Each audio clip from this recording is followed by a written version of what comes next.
Good afternoon. As always, I'll start with a quick synopsis of the last performance. And really, the perspective that I had post-game kind of remains to be the perspective that I have, as I sit here today. There's disappointment and frustration that comes with the outcome, but it's not anything about the outcome that's mystical from my perspective or our perspective. And so, although it's frustrating, I think that we're all motivated to address it and to continue to work to do some of the things that we need to do to change the outcome of these games. It's a splattering of things, but oftentimes it is in the National Football League. There's a fine line between winning and losing. If I go back and look at some of the things that transpired in that game, I thought the penalties were a component of play. We were penalized in the special teams game. That didn't help our cause from a field positioning standpoint. I thought some of our drives, particularly in the first half, were slowed down by penalties, things that are within our control. We got to get better in those phases. From a defensive perspective, I thought our inability to get off on possession downs in the fourth quarter was significant. And we've looked at that, and we sustained some in-game injuries and so forth in the secondary that made some of those possession down things challenging in terms of the things that were at our disposal. Obviously, we went into the game down a couple of guys, and then some things happened in the game. And when we looked at the tape, we just weren't tight enough in those circumstances. And so there's some lessons to be learned from that. Oftentimes, lessons are painful ones. Your ability to close out games from a defensive perspective often define you, your unit, and your team in the NFL. And so we acknowledge that. It's interesting. It's the second game we've kind of been in within four that we had a myriad of defensive injuries that have kind of cost us timeouts within the last 2 minutes of the game. So it's been an attrition component of it that you have to acknowledge, although you don't seek comfort in it. We got to continue to coach all parties involved. You guys know the philosophy that we live by. Either you're a starter or a starting and waiting. The standard of expectation doesn't change. And so we got some work to do in terms of being able to live up to the standards as we deal with some of the things that come with playing football. And attrition and injury and the loss of people and personnel is just a component of it. It's not only for us, but it's also for those we play against. And so we got to be better in those areas as we look at it. In regards to the quarterback position, we made a change in game, and Kenny will start this week, and I just want to talk about that for a moment. We made the change. Obviously, Mitch's performance was a component of the decision, but not the only component of the decision, and I just want to be really clear there. Oftentimes, the quarterback position gets too much credit, too much blame. We haven't moved the ball fluidly enough to our liking.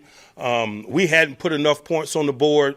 The quarterback is a component of that, but not the only component. We've all got to absorb the responsibility that comes with what we haven't done, particularly in that phase, including myself and starting with myself. And so when you make a quarterback change, you're really sensitive to that component of it, because I don't want to dump the responsibility of what transpired at Mitch's feet. That's not fair to him. He's played better than that description, but we haven't. And so in an effort to be better, in an effort to score more points, in an effort to move the ball more fluidly, we decided to go to Kenny in the hopes that he would provide a spark for us. We felt that not only in terms of our ability to move the ball, but just in terms of energy. And so hopefully that's a catalyst for us as we try to move forward and change the outcome of some of these games, man. Our business is winning, and we're about our business, and we've lost 3 games in a row, and we got a formidable opponent this week. And so a lot of things to be excited about, a lot of things to have urgency regarding, and that's just a component of it. And so I thought that was deserving of extended time and discussion there. We have no reservations about what Kenny is going to be capable of in terms of our schematics. Obviously, we have a level of concern about the environment we're taking him into, but, you have a level of concern about any quarterback that you take into that environment versus that defense and that venue. And so that's a component of it, but not a significant component of it outside the usual in terms of respecting it. Kenny has shown us maturity at every point throughout this process. He He's older than most rookies, and that was obviously leading up to the draft process. The things that we valued in him from a draft perspective, fluid and quick decision-making, pro-like anticipation and things of that nature have proven to be true. That's why we took him when we were given the opportunity to do so. Since we've acquired him, he's done nothing but fortify that thought process and make some plays during team development and during the preseason.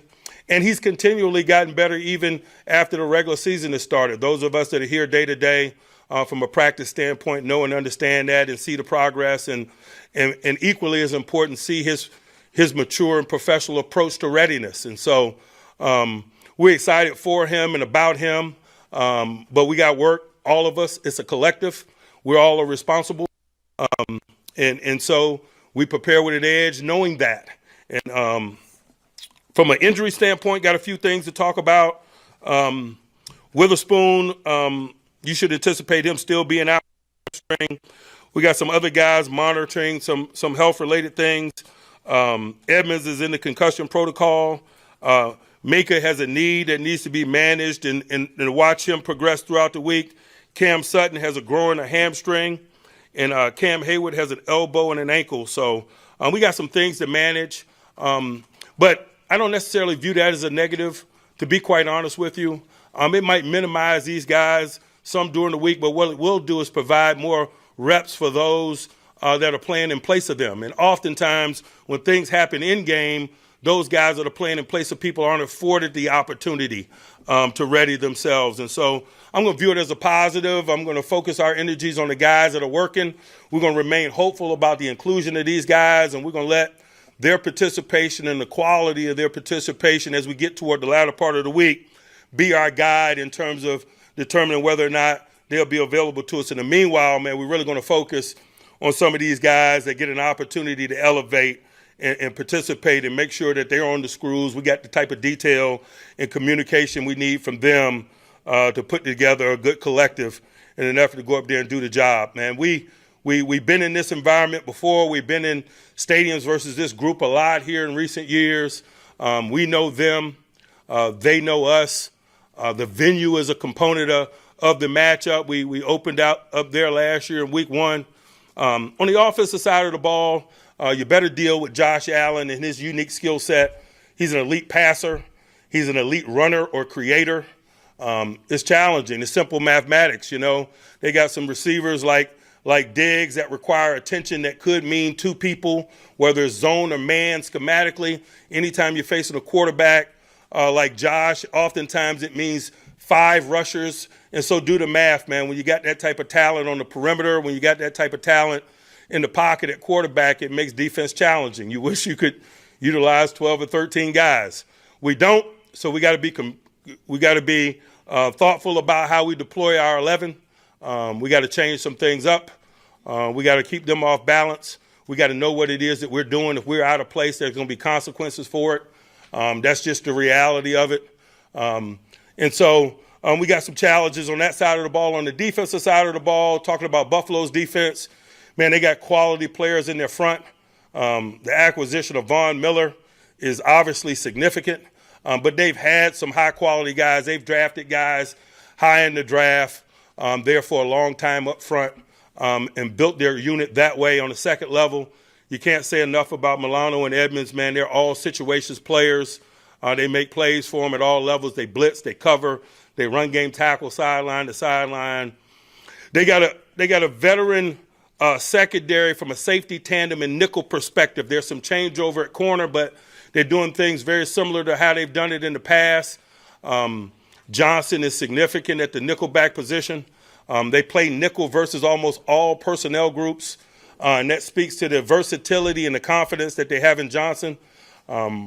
You know, the Ravens were playing in some big personnel groups last week in the ways that the Ravens do, and, boy, they sat in nickel. You saw Johnson playing in the box and doing so well.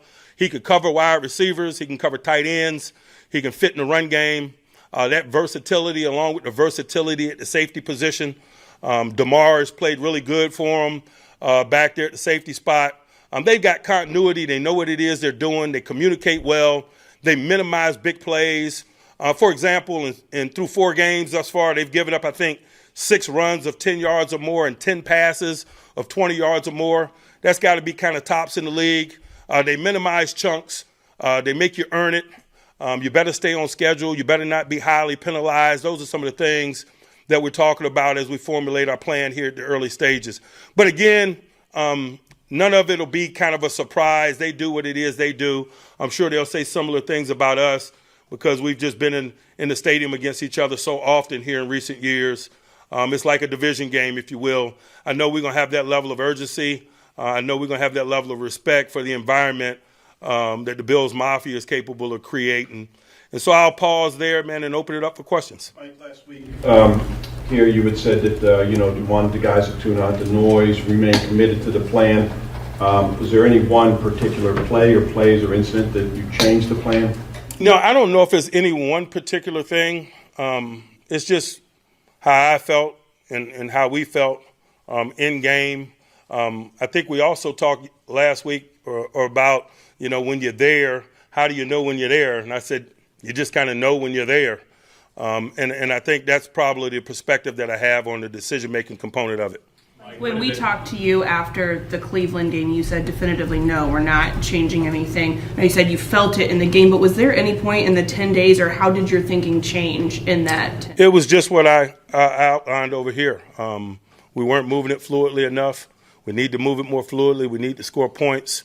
That's just the feeling I had in stadium last week. Mike, what did the tape show you? How would you evaluate that half the play from Kenny? From Kenny? Like I mentioned, I thought he provided a spark for us. I thought we moved it more fluidly. I thought we put some points on the board, obviously. It wasn't a perfect half of play. We turned the ball over some. You can't do that. And he's a young guy. He's going to grow throughout this process, but make no mistake about it. We're not grading him on a curve. He's not grading himself on a curve. There's an expectation of quality play and playing to win. From that emotional standpoint, you've used the word spark a number of times, as have the players, in relation to Kenny going in. I think a lot of people hear that and think singular within the moment of the one game, but how sustainable is that energy boost potentially for the next month? I think he provided a spark in game that is tangible, that we saw and could feel and appreciate. But I think it goes beyond that. I think that he's kind of provided that spark since we've been stepping in stadiums. It's just a component of who he is as a player and a quarterback, the things that he does, how he communicates, his competitive spirit. I think it's a positive catalyst for us. Do you see him naturally being more aggressive than Mitch, just in the plays that the risks he's willing to take and the way in which he plays? I think the tape and his play will tell that story over the course of time, obviously. Playing and speculating about playing are two different things. Mike, who will be his backup this week? Mitch. How did Mitch handle the news about the change this week? Man, the way that you would expect, man, there's disappointment. He's a competitor. He's a professional. He's a hard and diligent worker. He wants to be a positive contributor to our efforts and the reason why we're successful. And, the change doesn't afford him an opportunity to do those things. And so, it's something to absorb. We respect it, just in the same ways that we respect some of the things that Mason Rudolph has gone through this process, where he used to be a backup and he's been a number 3 to this point. And so, whenever you're working as a collective, oftentimes there's setbacks for individuals within the collective as you pursue what it is that we all need. And being a part of a team, I think we all understand that. But at the same time, we don't want to discount it or be desensitive to it because we're in it. We're sensitive to the situation that Mitch is in. While at the same time, we got a game to get ready for, and we got to ready Kenny. And so I'm sure that Mitch is going to be professional. Mitch has been a part of that program in Buffalo. I'm sure he's going to be a positive contributor to our readiness and provide awesome insight throughout the preparation process and be a big help to Kenny. I just appreciate the professionalism that all our quarterbacks have displayed throughout this process. All of them, Mason, Kenny, Mitch, they've been a pleasure to work with. Mike, because of that, where you're playing and the fact that Mitch was there last year, do you have any thought of coming Yes. back to Mitch? I did. Are there aspects to the offensive scheme that are unique to Kenny that are not to Trubisky? I think that'll be told over the course of this upcoming weeks with how we play from a personality standpoint and the things or the concepts that we choose to highlight in stadium. Oftentimes you can go into a game with a list of 120 to 160 plays, and what you pull off that ready list oftentimes dictates what is perceived as your personality. And so the plays that we pick off for Mitch might be slightly different in some ways than Kenny, and so that will be revealed over the course of the upcoming weeks, the differences that you ask about. Mike, the quarterback position is unique in football, where you're not only just the guy throwing the football, you're kind of a de facto leader. What have you learned about Kenny in the pre-draft process from the time that you've had him, about the type of leader he's going to be for this football team? I've watched him grow in those ways, in a neighborly sort of way, during his time at Pitt. It's something that you could see that he consciously pursued and was thoughtful about, while at the same time it's a natural act. And I think that's something that all quality leaders, particularly at the quarterback position, have. They better be intentional, because there's a myriad of responsibilities that come with being them. But it aids them when it's a natural act and they have an inclusive personality. They're good communicators and listeners and so forth, and he's displayed all of that. Mike, is keeping Mitch as the backup a way to show him that, hey, it wasn't all on you, and to keep him involved and engaged, as opposed to giving Mason the half this week? No, he's deserving of that, and I don't know that it's any messaging associated with it other than the fact that, he's the next best option for us this week as we ready ourselves to play. Does Mitch still go out? I know this is nitpicky, but as a captain, would he still go out for coin toss? Yes. And things of that nature? Yes. Like, do you have to be? I know there's dynamics associated with the quarterback being taken number one. To use the word again, do you have to be definitive, steadfast, resolute for a long chunk of time moving forward here with Kenny because of that, or is this a week-to-week thing with quarterbacks here? When we make decisions, man, we don't anticipate blowing in the wind. That's not how we are. While at the same time we understand that what transpires after that decision-making often determines how we move forward. We're optimistic and thoughtful in our thought process. We believe in Kenny. We're getting him ready to play this week, and we're singularly focused on preparing for and ultimately playing a good game and winning up there in Buffalo, and really don't have a lot of thoughts beyond that. Mike, is there one particular area where your defense has let you down in the last three games by not getting off the field and giving up leads? Possession down, football. I really felt it, but I felt it throughout. But particularly in the fourth quarter of that game, we were challenged there with some of the things schematically we were able to do and the collection of guys that we had on the grass. It didn't feel comfortable. We got to get better at painting our barn red if we got red paint based on the people that we have available to us in those moments. Things that, Mike, you were challenged from a personnel perspective as well in terms of some of those letdowns, correct? Yeah, but again, we don't seek comfort in that. Like I say, attrition is a component of the ball.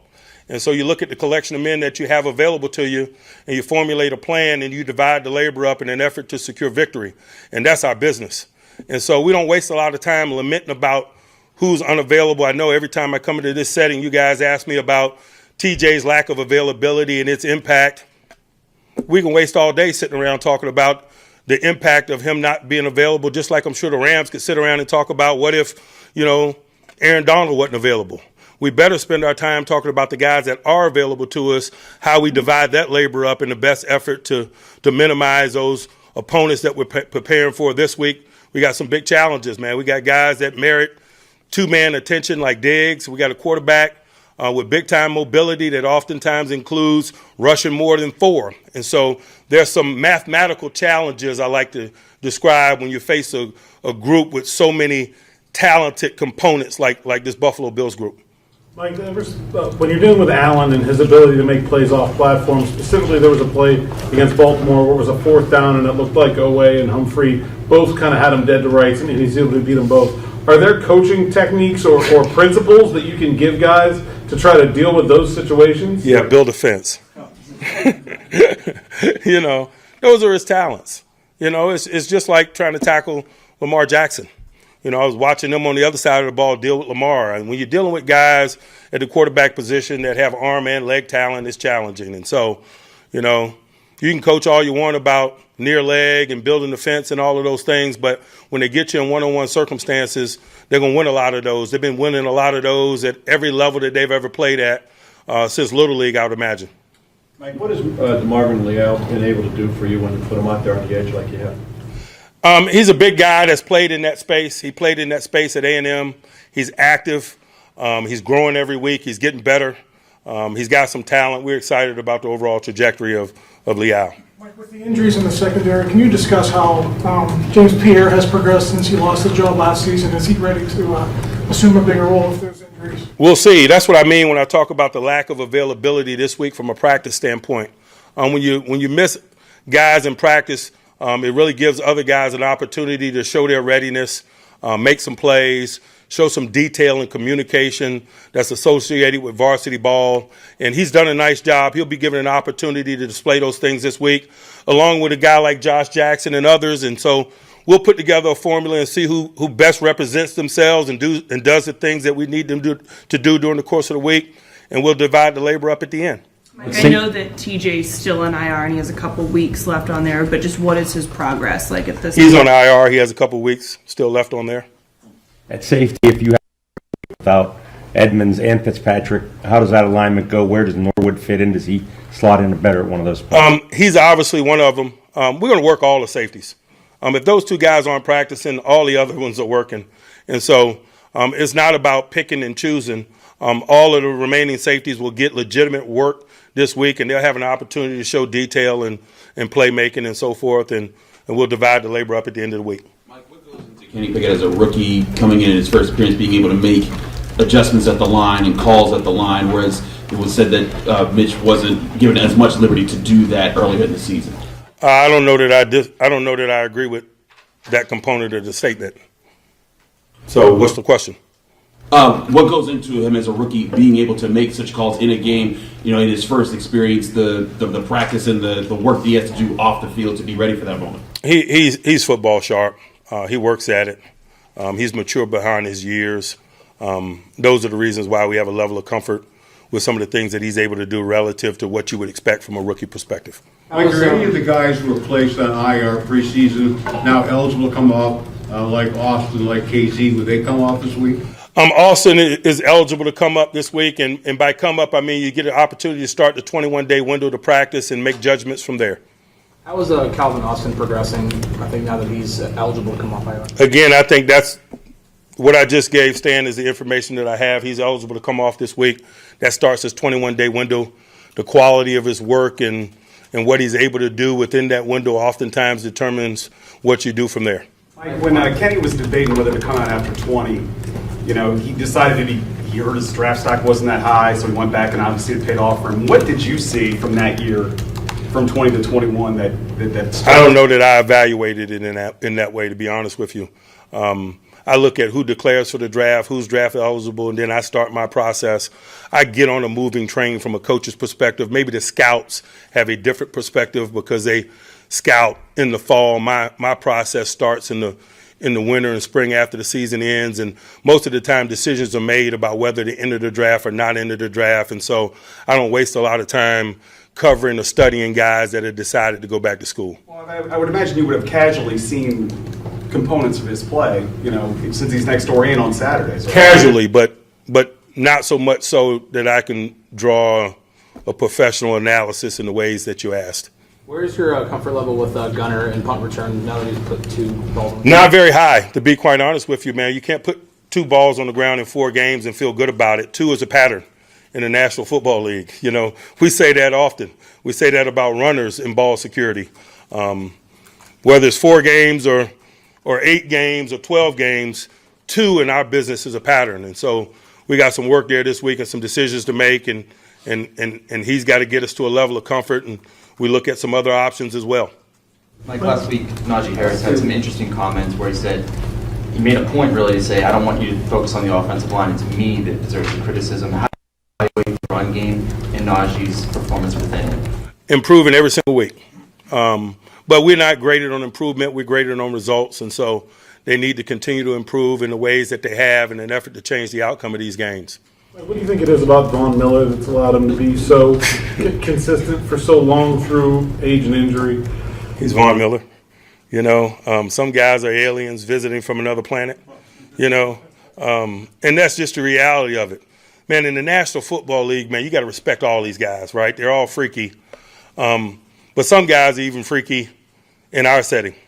And he's just one of those guys. He always has been since he came out of A&M, moving and changing and running like a corner. He needs no endorsement from me. His resume is his resume. Kudos to Von Miller, tip of the cap to Von Miller. And I'll say this. We talk about his talents often, but this guy's a scientist. He works at his craft. He encourages, trains others to do so that are like him. That edge rush summit and things that he's a critical component of, I got a lot of respect for. I spent a week with him in Orlando when we coached the Pro Bowl, and just to see the professional and scientific approach that he takes to his craft, even in a setting like that. That guy was the reason we won that Pro Bowl game. You know, I know we don't spend a lot of time talking about the outcomes of Pro Bowl games, but man, Von Miller took over that Pro Bowl game and gave us all quality checks, man, and we appreciate his efforts. All right. Thanks, everybody. Appreciate it.